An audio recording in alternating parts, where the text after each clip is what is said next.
Stretched at ease upon a sofa, in gown and slippers, Harker Brayton smiled at something he had just read. And as a train of reflection followed, for Brayton was a man of thought, he unconsciously lowered his book without altering the direction of his eyes. As soon as the volume had gone below the line of sight, something in an obscure corner of the room recalled his attention to his surroundings. What he saw, in the shadow under his bed, were two small points of light, apparently about an inch apart. They might have been reflections of the gas jet above him, in metal nail heads.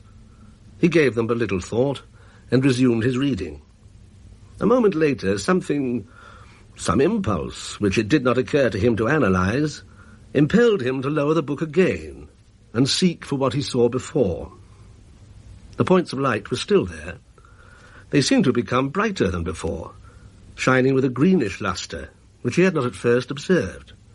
He thought, too, that they might have moved a trifle, were somewhat nearer. Brayton, half risen, stared intently into the obscurity beneath the bed, where the points of light shone with, it seemed to him, an added fire. His attention was now fully aroused, his gaze eager and imperative. It disclosed, almost directly beneath the footrail of the bed, the coils of a large serpent. The points of light were its eyes. Its horrible head, thrust flatly forth from the innermost coil, and resting upon the outermost, was directed straight toward him. The eyes were no longer merely luminous points. They looked into his own with a meaning, a malign significance. A snake in a bedroom of a modern urban dwelling of the better sort is happily not so common a phenomenon as to make explanation altogether needless. Harker Brayton, a bachelor of 35, a scholar, idler, and something of an athlete, rich, popular, and of sound health, had returned to the city of his birth from all manner of remote and unfamiliar countries, and had gladly accepted the hospitality of his friend, Dr. Druring, the distinguished scientist. Dr. Druring's house, a large, old-fashioned one, was a combination of laboratory, menagerie, and museum. It was here, in a separate wing of the mansion, that the doctor indulged the professional side of his nature in the study of such forms of animal life as engaged his interest and comforted his taste, which, it must be confessed, ran rather to the lower forms. His scientific sympathies were distinctly reptilian. He loved nature's vulgarians, and described himself as the Zola of zoology. Despite the snakery, as it was known, and its uncanny associations, to which indeed he gave little attention, Harker Brayton found life at the Druring mansion very much to his mind. And so, beyond a smart shock of surprise and a shudder of mere loathing, Mr. Brayton was not greatly affected by his discovery. His first thought was to ring the call bell and bring a servant. But although the bell cord dangled within easy reach, he made no movement toward it. It had occurred to his mind that the act might subject him to the suspicion of fear, which he certainly did not feel. He was more keenly conscious of the incongruous nature of the situation than affected by its perils. It was revolting, but absurd. The reptile was of a species with which Brayton was unfamiliar. Its length he could only conjecture. The body, at the largest visible part, seemed about as thick as his forearm. In what way was it dangerous, if in any way? Was it venomous? Was it a constrictor? If not dangerous, the creature was at least offensive. It was de trop. Matter out of place. An impertinence. Besides, insupportable thought. The exhalations of its breath mingled with the atmosphere which he himself was breathing. These thoughts shaped themselves with greater or less definition in Brayton's mind, and begot action. So he rose to his feet, and prepared to back softly away from the snake, without disturbing it, if possible, and through the door. Should the monster follow, the taste which had plastered the walls with paintings had consistently supplied a rack of murderous oriental weapons from which he could snatch one to suit the occasion. In the meantime, the snake's eyes burned with a more pitiless malevolence than ever. Brayton lifted his right foot free of the floor to step backward. That moment he felt a strong aversion to doing so. "I'm accounted brave," he muttered. "Is bravery, then, no more than pride? Because there are none to witness the shame, shall I retreat?" He lifted the foot a little higher by slightly bending the knee, and thrust it sharply to the floor, an inch in front of the other. He could not think how that occurred. A trial with the left foot had the same result. It was again in advance of the right. The hand upon the chair back was grasping it.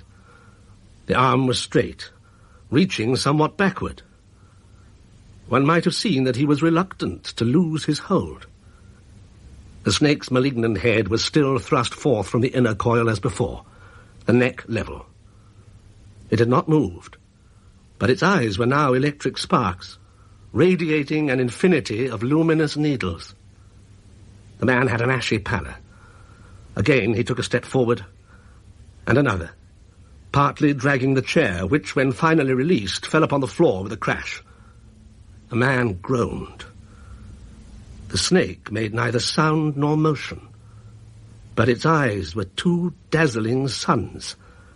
The reptile itself was wholly concealed by them. They gave off enlarging rings of rich and vivid colours, which at their greatest expansion successively vanished like soap bubbles.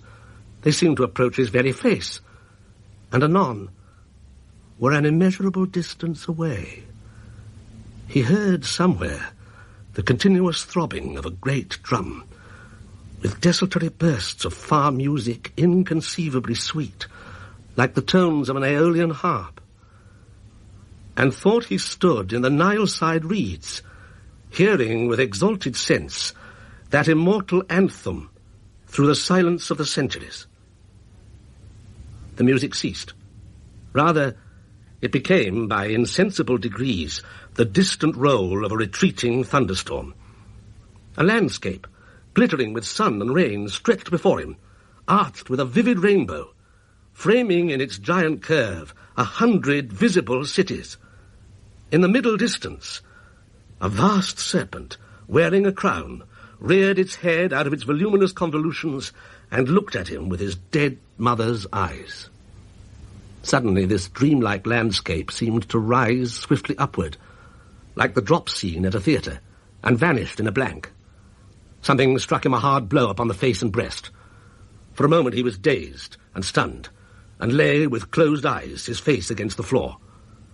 In a few moments he had recovered, and then realized that his fall, by withdrawing his eyes, had broken the spell which held him. He felt that now, by keeping his gaze averted, he would be able to retreat. But the thought of the serpent within a few feet of his head, yet unseen, perhaps in the very act of springing upon him and throwing its coils about his throat, was too horrible. He lifted his head, stared again into those baleful eyes, and was again in bondage. The snake had not moved, but beneath that flat and brainless brow, its black, beady eyes simply glittered, as at first, with an expression unspeakably malignant. It was as if the creature, knowing its triumph assured, had determined to practice no more alluring wiles. Now ensued a fearful scene. The man, prone upon the floor, within a yard of his enemy, raised the upper part of his body upon his elbows, his head thrown back, his legs extended their full length. Strong convulsions ran through him, making almost serpentine undulations. He bent himself at the waist, shifting his legs from side to side. Yet every movement left him a little nearer to the snake. He thrust his hands forward to brace himself back, yet he constantly advanced upon his elbows. Dr. Drawing and his wife sat in the library. The scientist was in rare good humor. "I have just obtained," he said, "a splendid specimen of the Ophiophagus." "And what may that be?" the lady inquired with a somewhat languid interest. He sighed. Any man who ascertains after marriage that his wife does not know Greek is entitled to a divorce. The Ophiophagus is a snake which eats other snakes. I hope it will eat all yours, she said, absently shifting the lamp. But how does it get the other snakes? By charming them, I suppose. That is just like you, dear, said the doctor, with an affection of petulance. You know how irritating to me is any allusion to that vulgar superstition about the snake's power of fascination. The conversation was interrupted by a mighty cry, which rang through the silent house like the voice of a demon shouting in a tomb. Again and yet again it sounded, with terrible distinctness. They sprang to their feet, the man confused, the lady pale and speechless with fright. Almost before the echoes of the last cry had died away, the doctor was out of the room, springing up the staircase 2 steps at a time. In the corridor, in front of Brayton's chamber, he met some servants who had come from the upper floor. Together they rushed at the door without knocking. It was unfastened and gave way. Brayton lay upon his stomach on the floor, dead. His head and arms were partly concealed under the footrail of the bed. They pulled the body away, turning it upon the back. The face was daubed with blood. The eyes were wide open, staring. A dreadful sight. Died in a fit, said the scientist, bending his knee and placing his hand upon the heart. While in that position, he happened to glance under the bed. Good God, he added. How did this thing get in here? He reached under the bed, pulled out the snake, and flung it, still coiled, to the center of the room, whence, with a harsh, shuffling sound, it slid across the polished floor till stopped by the wall, where it lay without motion. It was a stuffed snake. Its eyes, 2 shoe buttons. Robert Lang was reading The Man and the Snake by Ambrose Bierce. It was produced by Maurice Leach. This video was uploaded to the channel, Thinking Out Loud. Please like, comment and subscribe to the Thinking Out Loud channel. Thank you.